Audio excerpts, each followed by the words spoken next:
The federal government is looking to invest about $10 billion, more than $10 billion, to help expand the port, grow our exports away from the United States by more than 50%, create over 17,000 jobs. Donald Trump's entire tariff strategy runs on one assumption: that Canada has nowhere else to sell its goods, so eventually it folds.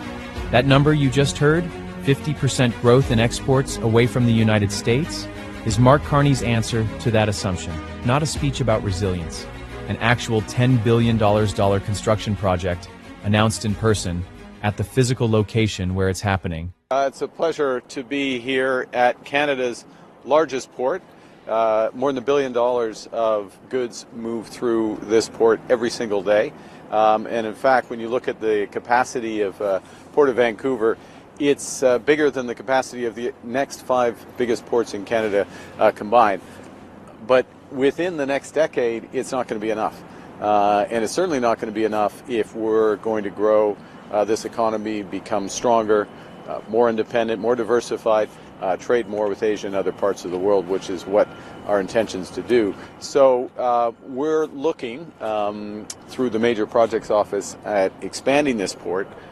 But one of the things, if you expand the port, everything's connected. So expanding the port requires increasing the capacity and the efficiency of our rail system. It also means working to enhance some of our exports of energy and others. And we have tremendous opportunities in order to do that. Bigger than the next 5 ports in Canada combined, and still not enough within a decade. That's not a minor upgrade being dressed up as a big announcement. That's a Prime Minister telling Canadians the country's single largest trade gateway is already close to its ceiling, and choosing to hit that ceiling on Canada's own schedule instead of getting caught flat-footed by it later. And notice what he flagged immediately. A port doesn't expand in isolation. Rail capacity, energy exports, everything downstream of this one project has to move together.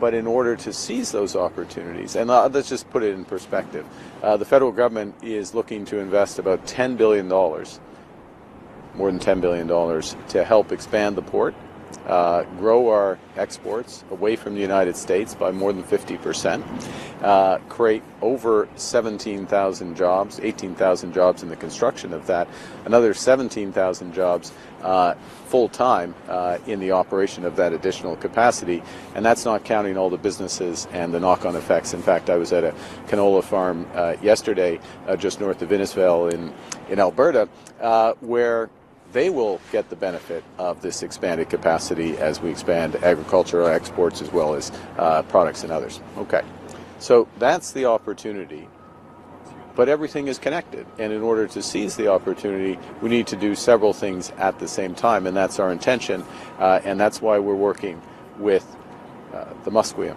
Nation. We're working with Tsawwassen First Nation. We're working with the Squamish First Nation, the Tsawwassen First Nation.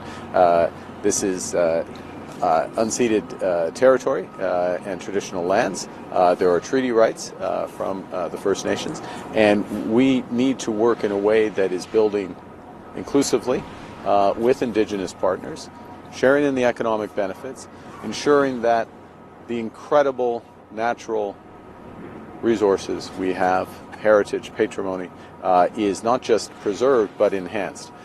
So the federal government has been investing hundreds of millions of dollars to protect our whales, including the southern resident killer whales just off there. Hundreds of millions of dollars coming to with a part of the Pacific salmon strategy. $3.5 billion for our broader ocean protection strategy. But as important is working directly with First Nations who are managing these habitats, respecting their traditional rights, and creating economic opportunity for them. So that means housing. That means fully participating in the expansions here. It also means developing new ways of the partnerships between us. And I'd like to thank Chief Laura Cassidy of the Tsawwassen First Nation for being here. We can see her home. We can see Tsawwassen if you look over your shoulders just there. And I'd also like to thank Chief Wayne Sparrow of the Musqueam for being here. And, of course, full respect to the other leaders of the other First Nations that we've been meeting with in discussions of how to move this forward together. It is a tremendous opportunity to build Canada strong, to build Canada sustainable, to make our country more independent, more resilient, and to do it in the right way, to do it inclusively, to do it in solidarity with those workers over there, creating good union jobs, tens of thousands of good union jobs, not just here but across the country. 18,000 construction jobs, 17,000 permanent ones after that. A canola farm in Alberta that benefits from a port thousands of kilometers away, because Carney made a point of naming exactly how the ripple effects work instead of leaving them vague. 4 First Nations, named specifically, unceded territory acknowledged directly, and $3.5 billion in ocean and salmon protection attached to a project that could have easily been sold as container capacity and nothing else. Added up, and this isn't an infrastructure announcement dressed up as a trade policy. It's the reverse, a trade policy quietly disguised as an infrastructure announcement.